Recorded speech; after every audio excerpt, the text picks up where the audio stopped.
Good morning, everybody, and welcome to another Nacho Tuesday. Today I have Jordi again and Jake Crowley with Crowley Capital. And without further ado, we'd love if you guys could introduce yourselves and your companies.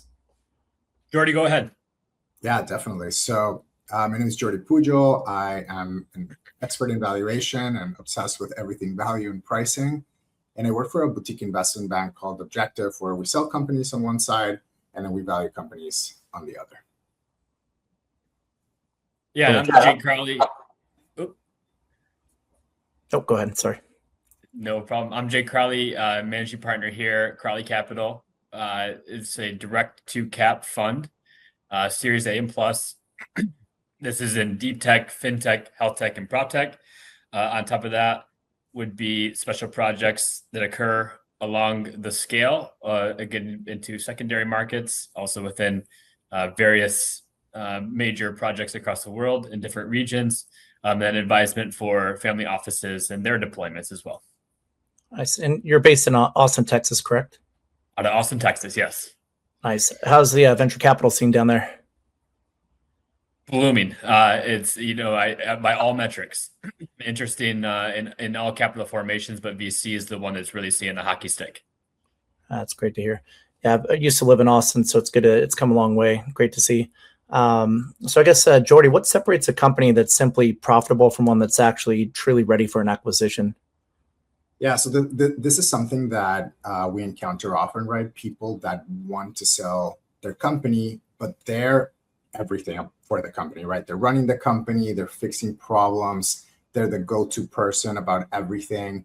They have all the contacts, and people are sometimes even just buying from them, right? They're not really buying from the company, they're buying from this person who's like the company embodied in a single person. And so what we tell folks, it's you got to start now building a company that does not rely on you, right? Companies should rely on systems, should rely on process, should rely on organized people. And while you can still be a leader, you can be a visionary, you can be part of the growth of that company, you need to slowly step out until people can do the job without you, right? So they have the fun test, which is, can you go on vacation for a month and does your company keep running? That's a good thing, right? You're moving into a company that's a little bit more sellable. Yep. Yeah, it could be an Elon Musk and still have the company kind of run itself and all the processes in place, right? Exactly. Like Elon Musk can run 7 companies because he's not the biggest part of each of them. Yep. Yeah, that's a great point. Jake, so if a founder wants to maximize his value over the next 24 months to get ready for acquisition, where should they invest their time first? Well, it's interesting. I think we got a good likeness in our mantra, Jordi. And I think just from that first answer, we're probably going to be in lockstep here.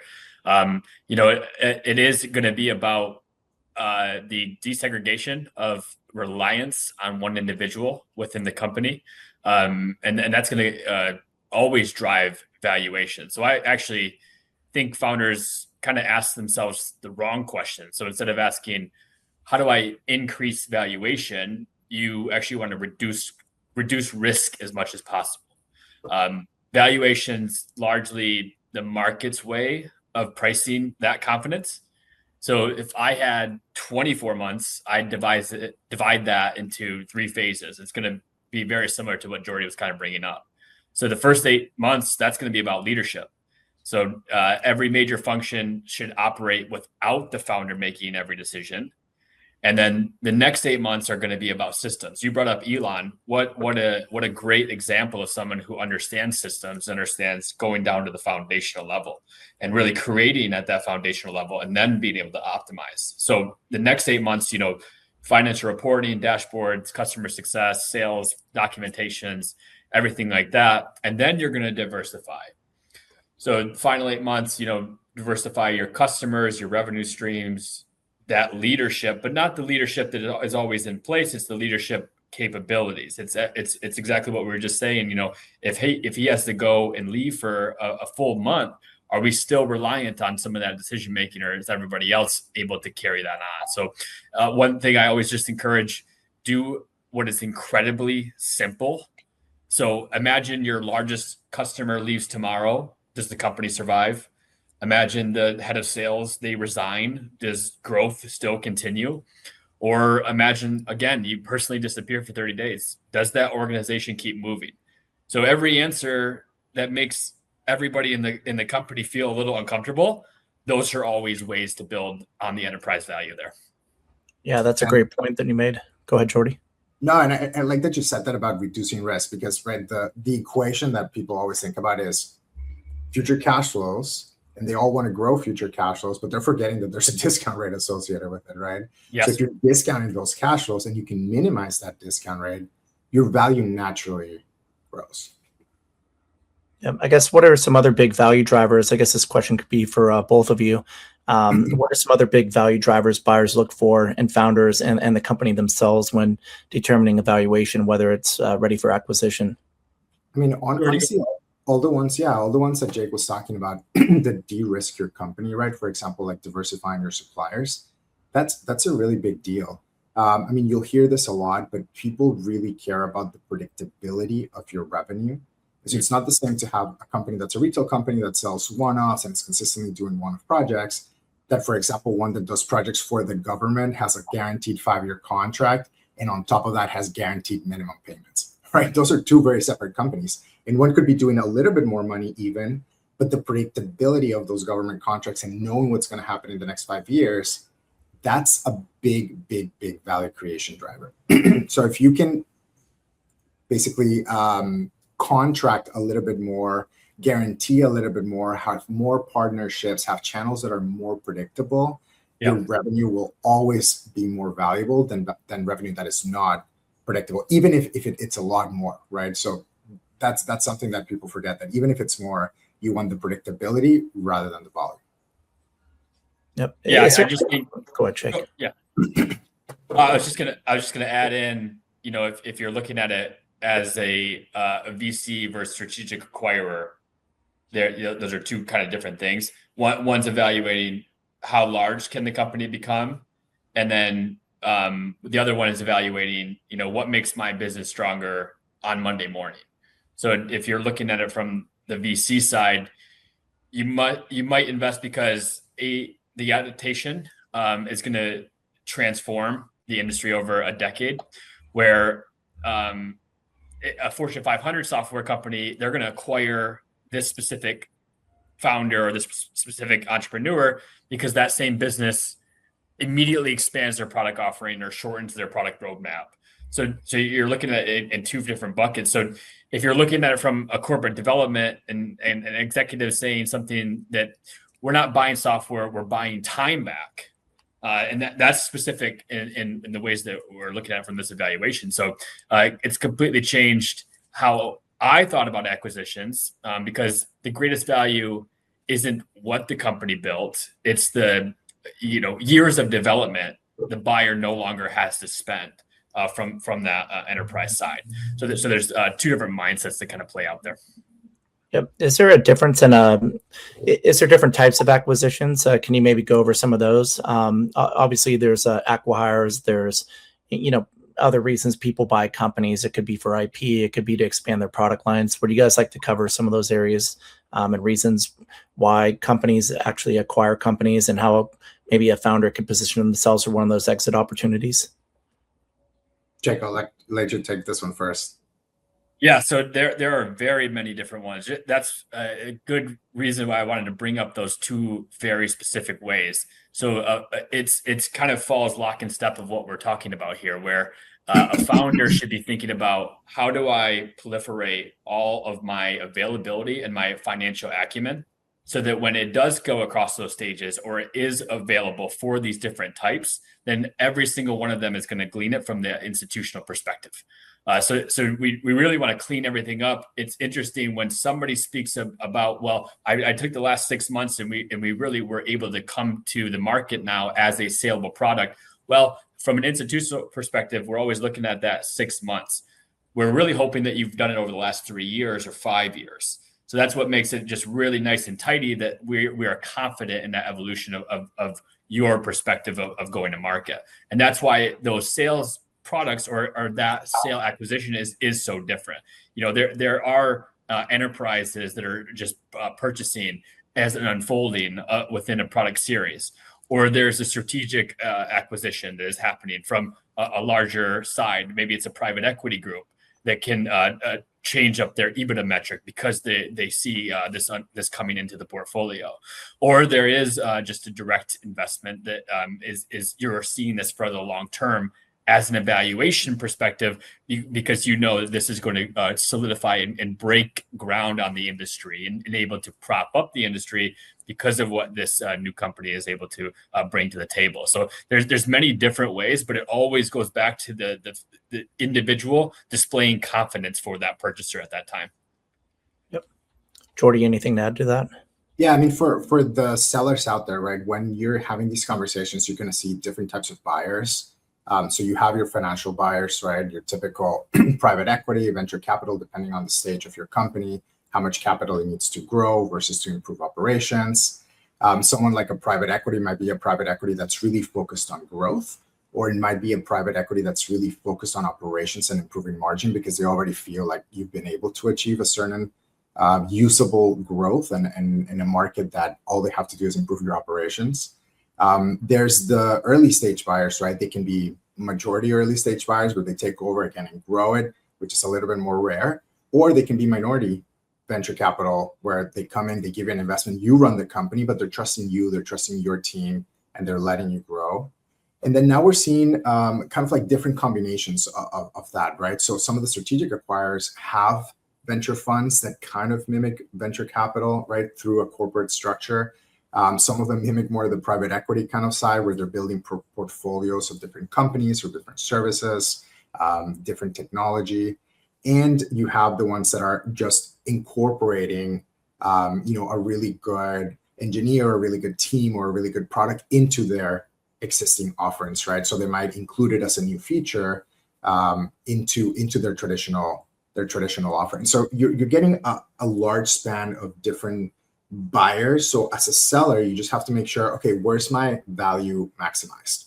And there's the fun story of like if you're selling a water bottle at like a 7-Eleven, it's worth $1. If you're selling at the airport, might be worth $3 to $5. If you're selling it in the desert and someone's thirsty, right, it's going to be worth a heck of a lot more, maybe like an infinite amount in a way, right? If that person's dying. So kind of that way with companies, right? If you position yourself to the right buyer, your value is very contextual. It's very dependent on what that person is willing to pay you, not necessarily what that true intrinsic value is on a general basis, right? It's what that intrinsic value is on this lane, or this other lane.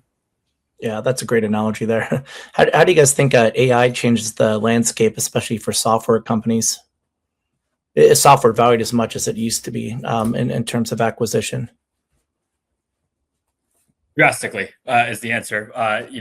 One thing about it being as part of the valuation side within software, it has really become cannibalistic in nature. But also, when you're evaluating the entirety of the stack, it is individuals who create moats based off of one data. I'm sure that this is very echoing of many different customer segments, but it is data accumulation, and then how stickiness that's going to be within the widespread of who you've really cornered. So that's how AI has really kind of transformed majority of what software had usually taken care of. There's been a reliance on a particular package within software, and now that you are able to rely more on your core engineers and core groups and or partnerships that you have within the company to utilize your tool set within AI, that's where some of that software has kind of fell off, and the AI adaptation has increased from there.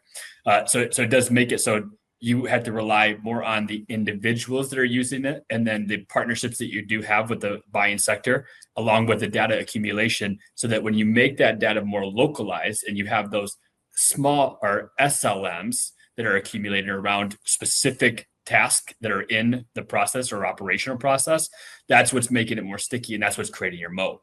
And then you feed that into your LLM, and now as a company, you are holistically being able to better adapt around what the new markets are adapting to, and how well is that market continuing to increase, and how well are we playing a role in utilizing everything our strengths of the SLM modality. So it's changed for myself. Yep. I feel like brand and community are more important than ever too, right? Can you get people to attract them to your product and then stick around and continue to engage with your brand and build a community around it essentially? Yeah, I mean, that's what AI has done, right? It's intensified the value of the pieces that truly were always more important. So the software, right? It's just the tool. But design, for example, is really, really important. And there's little things that you start seeing. Like Apple recently made a change where if you take a screenshot, now you have to like take the screenshot, then you have to select from a menu and save the photo. And it's like 2-3 clicks. And even just that friction makes it so much worse as a design in that particular feature that you're kind of like pissed about it. You just hope that you could click, it saves, you're done, and then you move on with your life.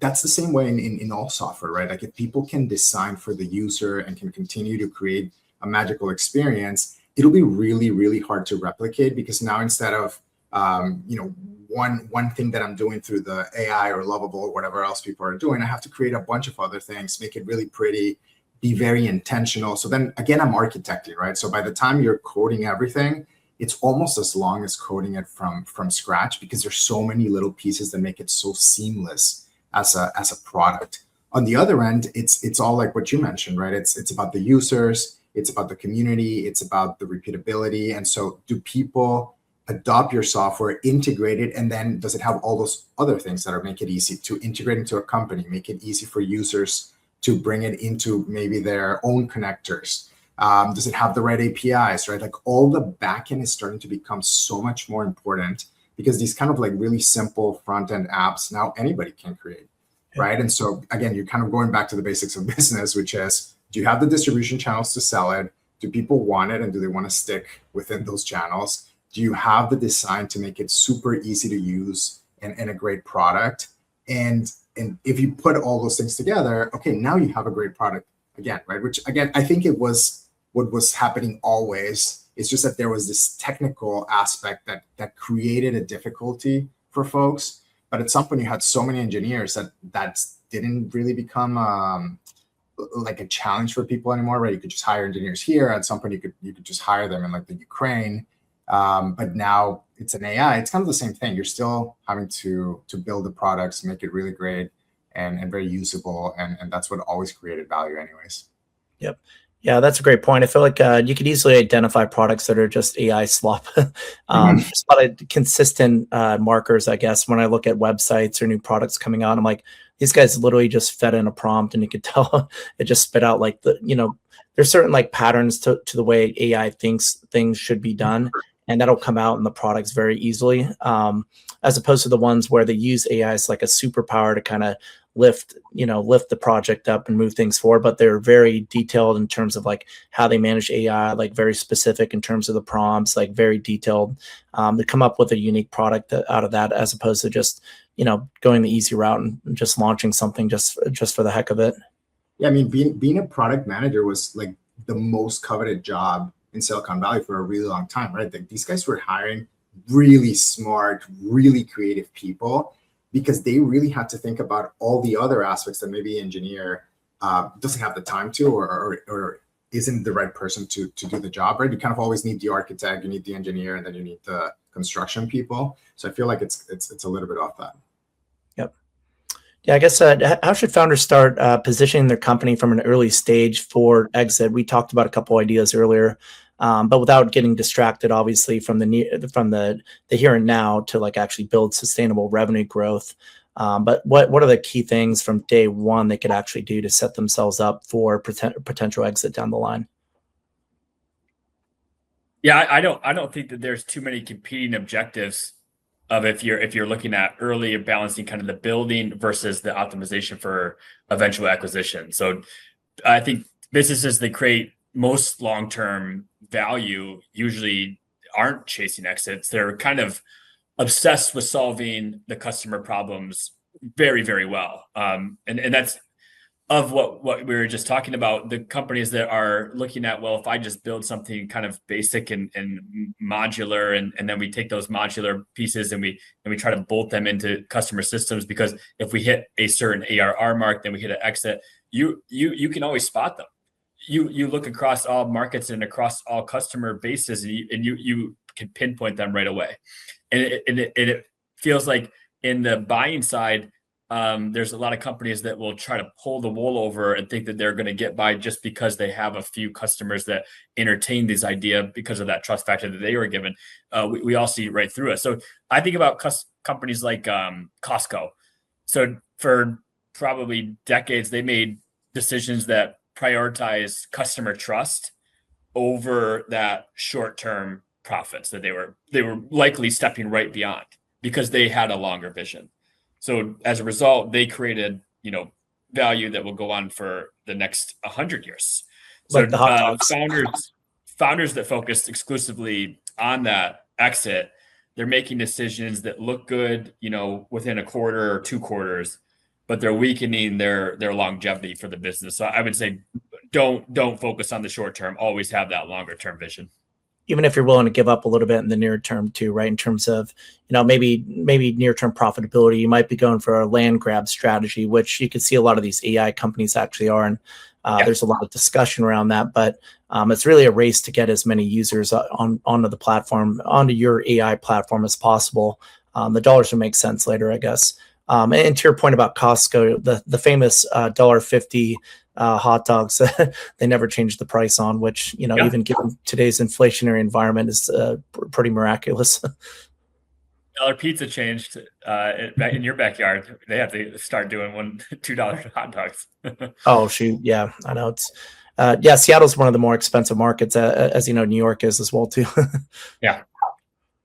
Jordi, I was talking to this writer, and he was telling me that even before writing a book, he essentially does a ton of outlining, right? So he'll write the first chapter. He's focused on how does the story start, but he'll write mini stories about the characters, right? So he'll have a story about a particular character. He doesn't know exactly in which chapter it's going to go, but he has it in there. He's developing the scenery, he's developing all the elements that eventually might come in handy, and he might have to change them a little bit, but it's really important how it starts. It's really important that you have the elements, and then it's really important of maybe how it ends. And then he has I think he does 5 alternate endings or something like that. That's the same kind of in a company, right? I feel like it's really easy to get caught up of okay, I'm just going to start doing a bunch of purchases, and I'm just going to do it on my personal card, right? But that's kind of going to come bite you in the ass later on, and so you might as well just take a moment, right? I don't know how long it takes, but maybe 2 weeks to get the right credit card, right?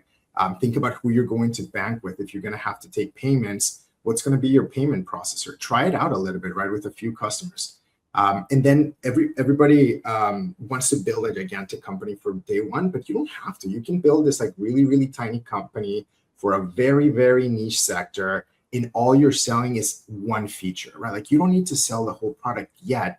You need to trial that feature. Maybe nobody even likes it, right? Or maybe they kind of like it, but there's something better, and you realize that oh, somebody actually does it better. It's really copyable. You can copy it it's very easy to copy. And so you don't want to pursue that as your main feature, perhaps, right? And so all that early testing, I think people sometimes forget, right? So they'll build for a really long time, and they'll spend 6 months, 3 to 6 months building a product, and they try it out into the market, and it turns out nobody likes it. Go faster, right?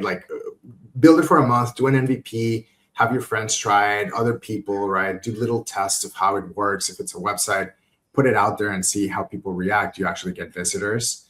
And in those mini tests, will tell you kind of towards which ending you're moving, right? And you can pivot and you'll have to change it.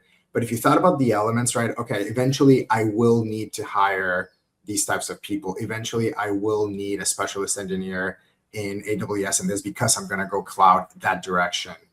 Start thinking about those elements before you even start, then focus a lot on that beginning, and you might have to try 3-4 different versions of that beginning, and then build a giant company, right? But if you kind of start with the mentality of I have to build a giant company now, I think one, it's very difficult, And two, you may find that you invested a lot of time and money into something that, again, the market doesn't necessarily like or doesn't like in that way.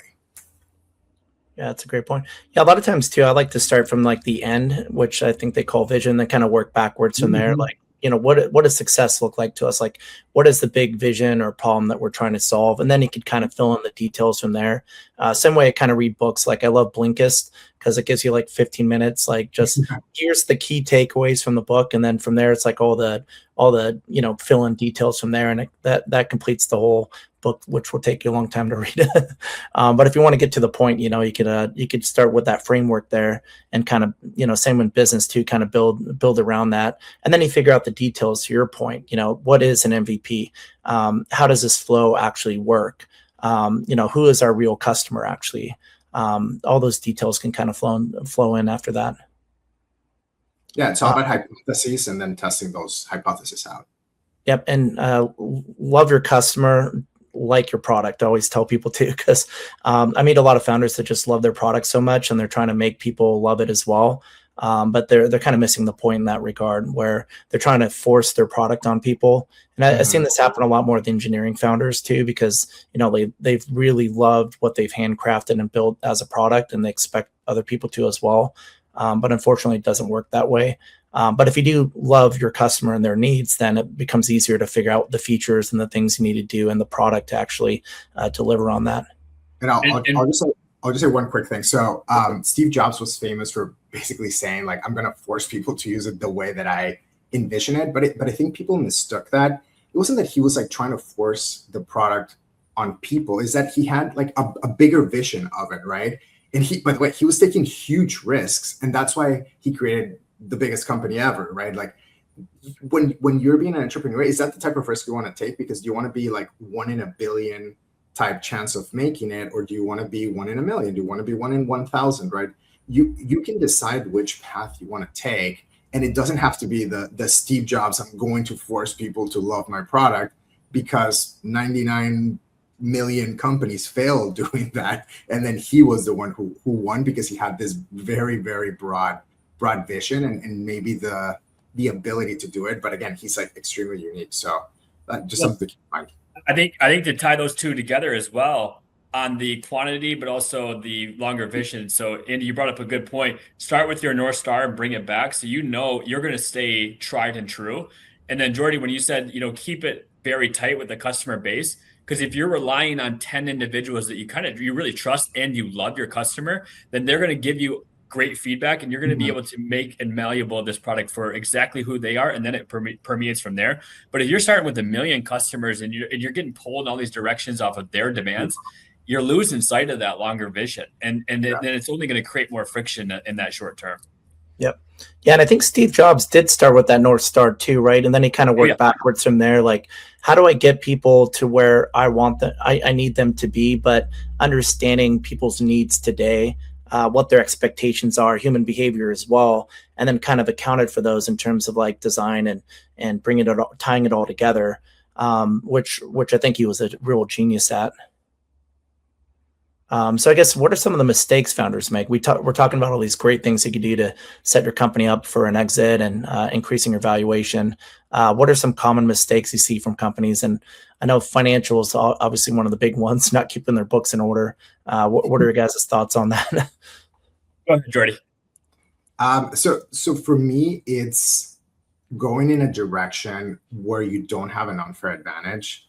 What I mean by that is it's not that you can't try something new as an entrepreneur. I mean, I think that's kind of like the whole point, that you're going into something that is unique, that's different, that maybe hasn't even been done before. But when you're trying to get, for example, VC money, I think I used this metaphor somewhere else, but if you want to cook for someone and you tell them, hey, I'm going to make like a Michelin star meal, it's going to be amazing.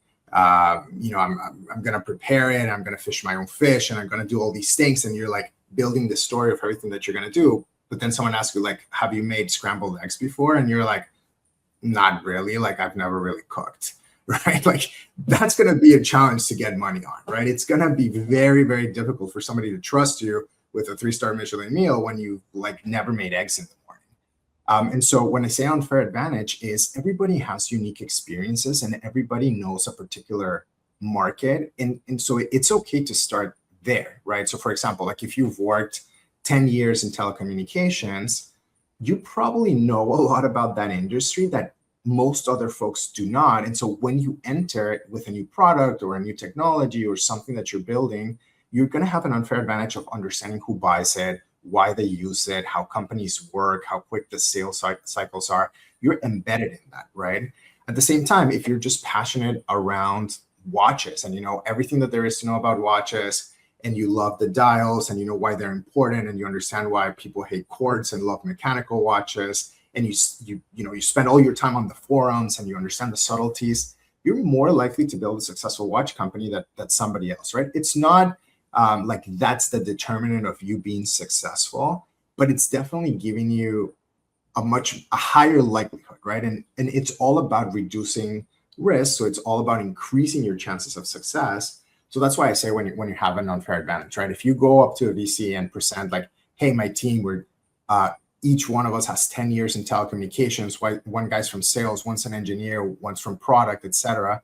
Again, people are more likely to give you money, which makes you more likely to succeed, which makes you more likely to build for the right things. And it kind of snowballs from there, right? So find your unfair advantage either through interest or passion or something like that. But more importantly, through experience, I would say. Absolutely. And we're at time right now, but I could go a couple more minutes if you guys are open.